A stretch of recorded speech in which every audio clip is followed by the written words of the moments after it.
tokoh Alkitab yang bernama Nuh. Dan kita tahu Nuh hampir setahun, saudara, bersama keluarganya diisolasi oleh Tuhan di dalam sebuah bahtera. Mereka hanya berada di dalam area yang terbatas, melihat binatang-binatang yang bersama-sama dengan mereka, bertemu hanya dengan anggota keluarganya, dan mereka tidak tahu kapan banjir itu berhenti. Kita kan tahunya hampir setahun setelah ini selesai semuanya. Mereka tidak tahu, tiba-tiba saja muncul perintah Tuhan kepada Nuh untuk membuat bahtera, dan ketika saatnya tiba dia meminta Nuh dan seluruh keluarganya naik ke dalam bahtera itu, dan binatang-binatang pun tiba-tiba tanpa dikomando masuk. Dan hujan turun, dan air melanda seluruh bumi. Dan Nuh tidak tahu berapa lama dia harus berada di sana. Itulah yang disebut dengan isolasi. Kenapa Nuh mengalami ini? Dan saya percaya bahwa memang kita tidak bisa sempurna seperti Nuh. Tapi kalau hidup kita mengikuti teladan Nuh, maka cara Tuhan memproteksi Nuh juga akan menjadi cara yang sama di dalam kehidupan kita. Coba buka Kejadian pasal 8, saudara. Sebelum kita membuka ayat utama, saya ingin kita melihat sebentar dalam Kejadian pasal 7, mulai dari pasal 6 dulu. Kejadian pasal 6 ayat ke-9. Ini menjadi pattern buat kita. Inilah riwayat Nuh. Nuh adalah seorang yang benar dan tidak bercela di antara orang-orang sezamannya. Dan Nuh itu hidup bergaul dengan Allah. Ada 3 kualitas yang kita bisa temukan di dalam diri Nuh. Pertama, dia adalah orang yang benar. Arti kata orang yang benar artinya tidak belok-belok, lurus-lurus aja hidupnya. Dia menjadi orang yang benar dibanding orang-orang sezamannya. Berarti orang-orang sezamannya itu belok-belok, artinya tidak berada di dalam garis lurus, melanggar. Nuh memilih untuk selalu benar, bukan hanya di hadapan manusia, di hadapan Tuhan. Mari kita bawa kualitas ini dalam karakter kita. Sementara orang lain hidupnya enggak benar, mari kita membuat dan membangun kehidupan yang benar, bukan di hadapan manusia, di hadapan Tuhan. Amin, saudaraku. Dan itu adalah keputusan pribadi. Kualitas kedua yang ada di dalam diri Nuh, di situ dikatakan tidak bercela. Perfect. Tidak bercela. Artinya tidak ditemukan satu kelemahan di dalam dirinya. Sekalipun ada orang-orang yang tidak suka kepadanya, berusaha menjatuhkan dia, mereka tidak menemukan satu saja hal yang bisa dipakai untuk menghancurkan atau menjegal atau menjelek-jelekan Nuh. Dan ini dimulai dari dalam diri sendiri. Ini disebut sebagai pribadi yang berintegritas. Tidak bercela, berusaha menjaga hidupnya sebaik mungkin. Tidak ada yang sempurna, saya tahu Nuh pasti punya kelemahan. Tapi kesaksian Alkitab cukup menjadi pegangan buat kita mengenai konsep tidak bercela. Mari kita belajar membawa karakter yang demikian di dalam kehidupan kita. Dan yang ketiga, coba lihat kualitas karakternya. Di situ dikatakan, Nuh hidup bergaul dengan Allah.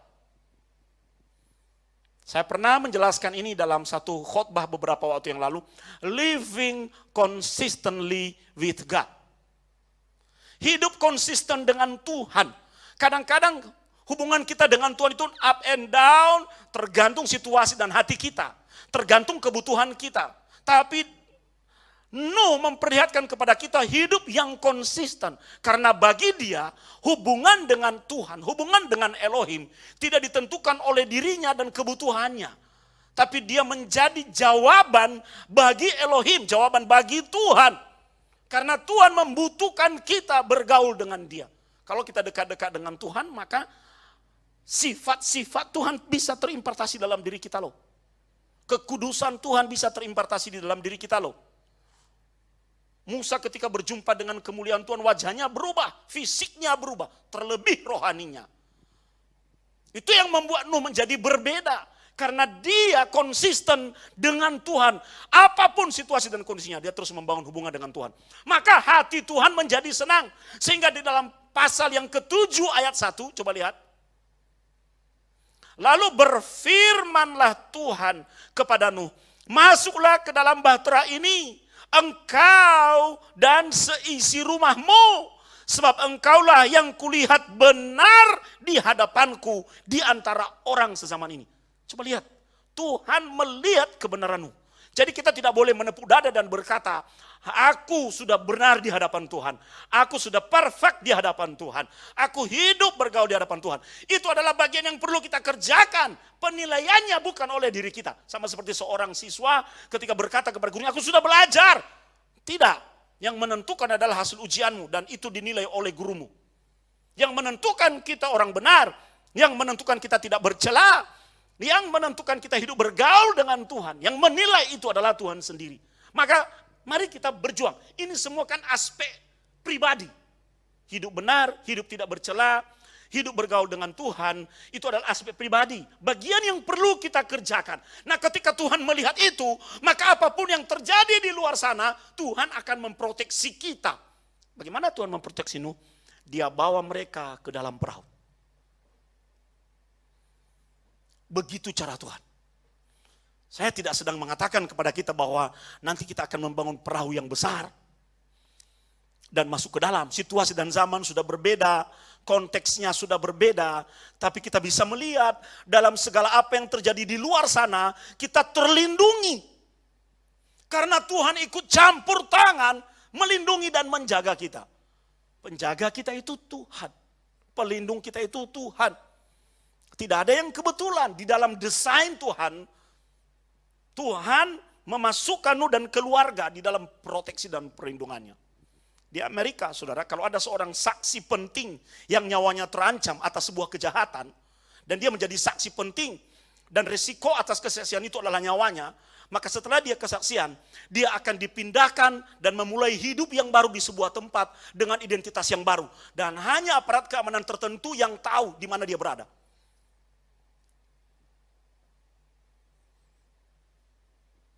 Tidak ada orang lain yang tahu. Hidup baru benar-benar ada di dalam dirinya. Dia sudah meninggalkan yang lama. Dan itu yang terjadi di dalam kehidupan Nuh. Itu yang menjadi contoh dan teladan buat kita. Tuhan menilai kita dan melindungi kita. Supaya tangan-tangan yang jahat tidak bisa menyentuh kita. Maka dia membawa Nuh dan keluarganya di dalam perahu. Kenapa? Karena Tuhan sedang berurusan dengan yang lain di luar perahu. Saudara, Anda bisa bayangkan kalau hidup kita menjadi orang yang dinilai oleh Tuhan benar di hadapannya, maka kita perlu berlomba loh. Supaya ketika ada masalah di luar sana, kita menjadi orang yang dilindungi oleh Tuhan. Diproteksi oleh Tuhan, dipindahkan ke sebuah tempat yang baru, di mana kita akan menjadi aman dan terlindungi selamanya. Tangan-tangan yang jahat tidak akan pernah bisa menjangkau kita. Maka terjadilah kalau kita membaca kisah ini, bumi penuh dengan air. Nuh selamat dan seisi rumah tangganya. Nuh siapa? Kepala keluarga loh. Saya jadi merenung-renung tadi, bahwa kalau kepala keluarga itu belajar takut akan Tuhan, maka dia tidak hanya menyelamatkan dirinya, dia menyelamatkan seisi rumahnya. Haleluya. Hati Tuhan senang. Hati Tuhan bersuka cita melihat hal yang seperti ini. Dia memberikan kepada kita satu proteksi yang tidak pernah kita pikirkan. Nuh tidak pernah berpikir bahwa dia akan dilindungi oleh Tuhan. Karena Tuhan sedang berurusan dengan orang-orang yang berada di luar sana. Dan Nuh selamat. Saya membayangkan bahwa kita menjadi orang-orang yang seperti itu di zaman sekarang. Dilindungi dan diproteksi oleh Tuhan. Sebab kita adalah orang yang percaya kepadanya, hidup menyenangkan hatinya, living consistently dengan dia. Berusaha untuk menjadi orang yang benar, berusaha menjadi orang yang tidak bercela di dalam perilaku, perbuatan, dan tindakan. Maka tanpa kita sadari, Tuhan membawa kita dalam tanda kutip ke perahu untuk dijaga, dilindungi. Dan kita tidak pernah tahu. Saya senang dengan beberapa istilah yang muncul hari-hari ini, yang disebut dengan normal, new normal. Tapi saya lebih senang menggunakan istilah a new beginning. Memulai yang baru. Dan itu yang dialami oleh Nuh. Setelah kurang lebih berapa bulan, hampir 1 tahun saudara, Nuh berada di atas perahu dan dia tidak tahu. Kalau Anda melihat desain dari perahu Nuh itu, maka jendela itu ada di paling atas, di tingkat paling atas. Sehingga Nuh itu tidak bisa setiap saat untuk melihat jendela dan melihat jendela dan ke atas. Dia tidak bisa pergi ke sana. Ya. Jadi dia di bawah. Mungkin kalau kita yang seperti itu, kita akan bertanya-tanya dan tidak sabar. Kapan tahu Tuhan hujan berhenti? Setelah hujan, kapan tahu Tuhan air surut? Sengaja Tuhan meminta Nuh untuk membuat jendela pada tingkap yang lebih tinggi. Supaya Nuh tidak gatal, kepo untuk melihat keluar. Karena Tuhan mau Nuh benar-benar bergantung kepadanya. Kapan berhenti, itu bukan urusan Nuh. Tapi bagian Nuh selama air bah tidak surut, bagian Nuh adalah tetap bergantung kepada Tuhan. Sama kan dengan situasi kita. Kapan wabah ini berhenti, itu bukan urusan kita. Tapi selama wabah ini belum berhenti, kita tetap melihat kepada Tuhan dan bergantung kepadanya. Dan mari kita belajar meneladani Nuh, karena Tuhan selalu melindungi dan memproteksi kita. Haleluya. Ketika air bah surut, perahu itu berhenti di gunung dan di gunung Ararat. Karena itu gunung yang paling tinggi, surut, mandek. Tersangkut di sana. Itu di wilayah Turki hari ini. Bekas-bekasnya masih ada. Apa yang dilakukan oleh Nuh? Anda bisa bayangkan kalau hujan berhenti, saudara. Pernah merasakan ada perbedaan cuaca, ada perbedaan udara kalau hujan berhenti. Rasanya segar, benar ya? Jadi tadi malam hujan, besok pagi itu rasanya segar, melihat pohon itu seperti hijau, udara bersih, tidak ada debu. Itu saja udah membuat hati kita senang, amin. Apalagi kalau dalam kondisi seperti yang dialami oleh Nuh, air bah surut, benar-benar muncul langit yang baru, ada atmosfer yang baru, benar-benar muncul tanah yang baru, dan semua berbeda dari keadaan sebelumnya. Itu yang disebut dengan a new beginning. Ketika kita menjadi orang benar, saat hidup kita living consistently with God, maka track perjalanan hidup kita adalah menuju new beginning. Amin. Tuhan membawa kita new beginning. Pernah enggak menyelamati temanmu yang baru married? Misalnya nanti Ivan ini married sama noniknya itu. Apa yang kita katakan kepadanya? Selamat menempuh hidup baru. Ya kan? A new beginning, dimulai. Menempuh hidup baru. Hidup baru adalah hidup yang benar-benar baru, yang berbeda dari keadaan sebelumnya dan situasinya jauh lebih baik. Kalau sebelumnya sudah baik sore hari, tiba-tiba malam hari turun hujan, besok pagi udara lebih cerah, keadaan lebih baik dari sebelumnya. Itu new beginning. Orang yang seperti Nuh akan dibawa oleh Tuhan dalam perjalanan hidupnya, tiba pada situasi yang baru. Dan dia memulai segala hal di sana dengan sukacita di dalam Tuhan. Saya percaya bahwa Tuhan sedang membawa kita untuk berjalan menuju tujuan a new beginning itu. Dengan situasi seperti sekarang. Maka iman kita tidak boleh lemah. Maka kita benar-benar harus tetap konsisten di dalam Tuhan. Apa yang dilakukan oleh Nuh ketika mereka mengalami new beginning itu, saudara? Lihat pasal 8. Kita lihat ayat 18. Apa yang dilakukan oleh Nuh? Setelah sekian bulan dia bersama keluarga dan binatang-binatang itu ada di dalam perahu dan tidak tahu kapan harus keluar. Akhirnya ujung dari perjalanan itu mulai kelihatan. Mereka tersangkut di Gunung Ararat, kemudian air surut dan Tuhan memberikan konfirmasi kepada Nuh untuk keluar. Apa yang dilakukan oleh Nuh ketika dia memulai sesuatu yang baru seperti kita ini? New normal. Apa yang dilakukan orang kalau new normal? Seperti anak ayam lepas kandang. Lari sana, mall buka, hajar. Pergi ke rumah makan, hajar. Jalan-jalan. Begitu. Senang. Mulai yang baru. Sudah bebas, sudah merdeka. Hati-hati. Bukan begitu. Kita anak Tuhan tidak boleh memberikan respon yang seperti itu. Ada yang walaupun sudah new normal, ada yang disebut dengan masa jeda. Karena virus ini belum ada obatnya. Maka kita harus tetap menjaga diri kita. Bukan justru sorak-sorak bergembira seperti orang baru lepas dari ikatan lalu melampiaskan semuanya. Bunda ingat kalau pergi ke Holy Land itu saudara, kan makanannya nggak enak, bener ya? Nggak enak.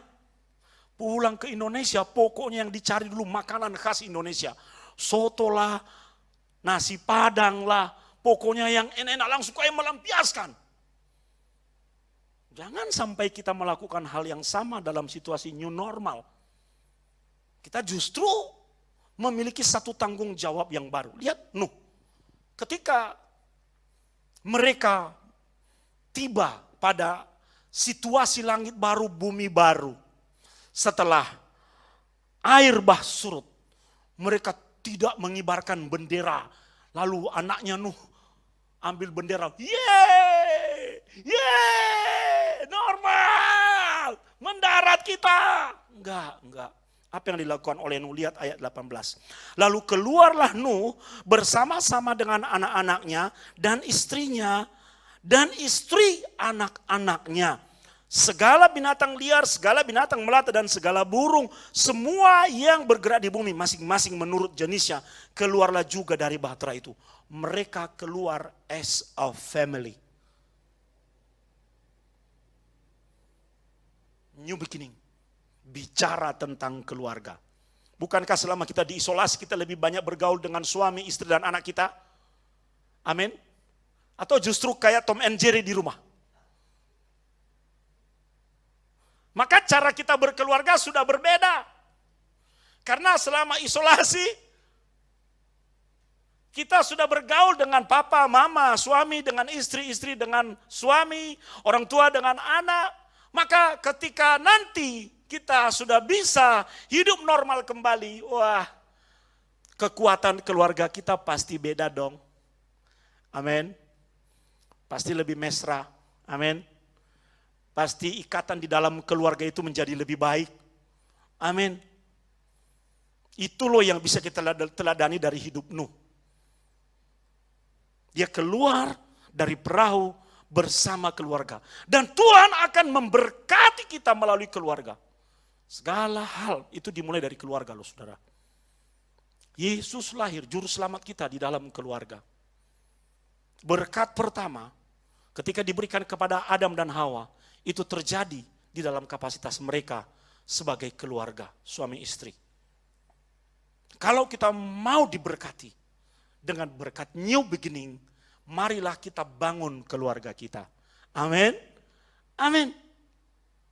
Keluarga itu saudara, kalau berantem, kalau pecah, atau kalau terbelah, itu seperti air.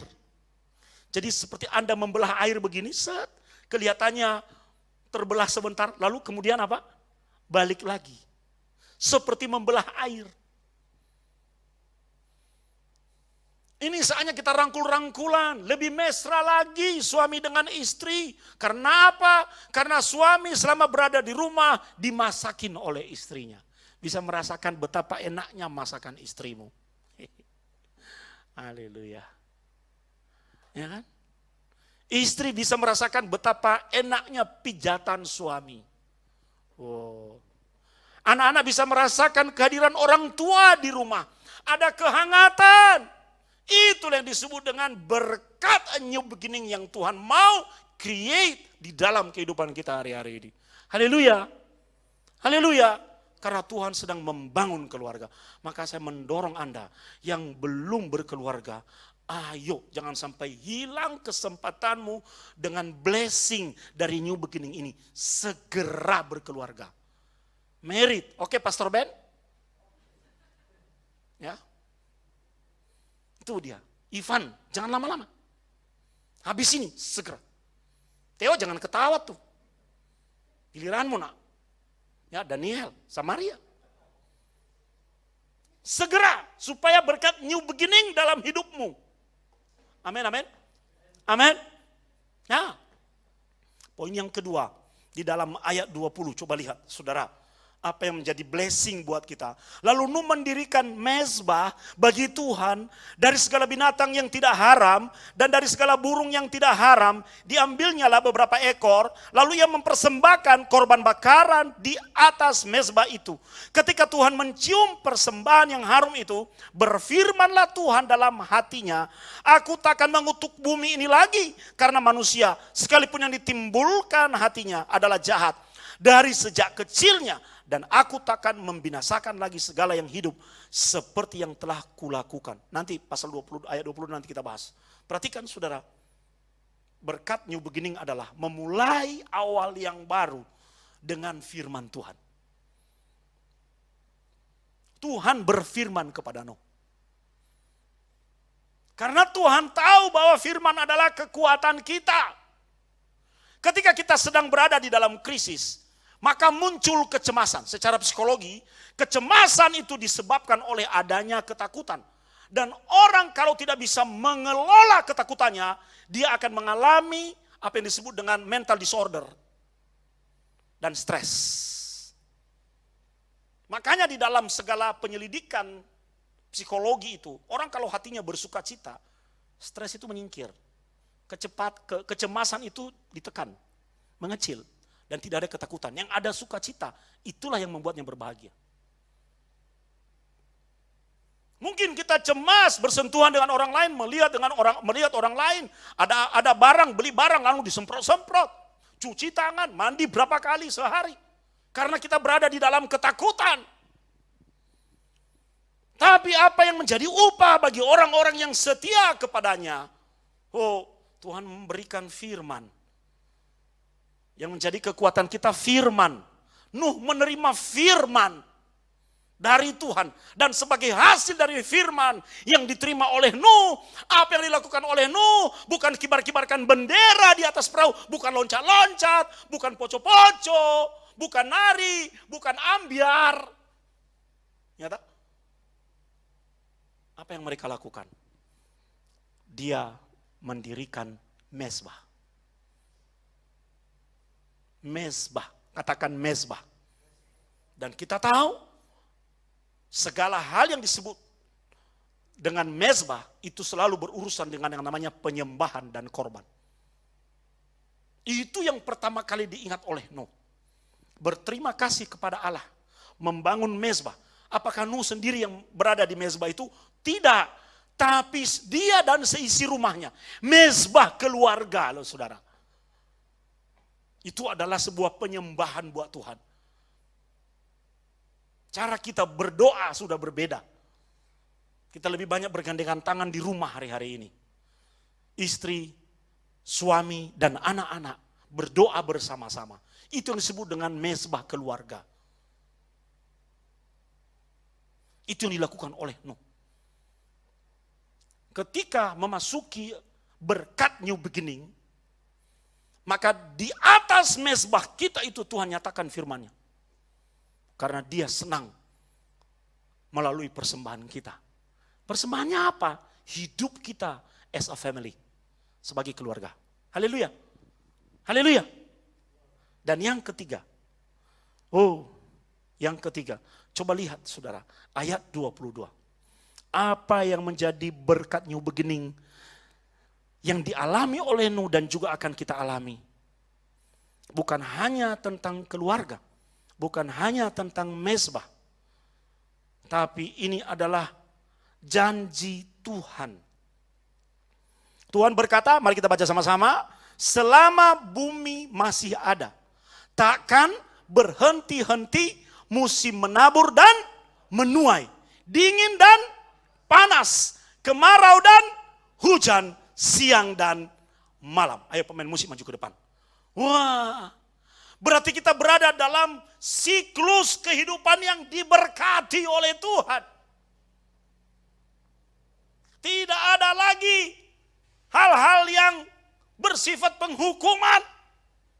Coba lihat, sekalipun yang ditimbulkan oleh hatinya adalah jahat sejak kecilnya, aku takkan membinasakan lagi segala yang hidup seperti yang telah kulakukan. Ini janji yang begitu hebat, saudara. Makanya ketika Nuh turun itu, dia melihat busur di langit, yaitu pelangi. Dan Tuhan memberikan jaminan di tempat di mana manusia memulai sesuatu yang baru, tidak akan berhenti-henti musim menabur dan menuai. Apa yang ditanam oleh setiap orang yang berada di dalam new beginning, dia akan tuai.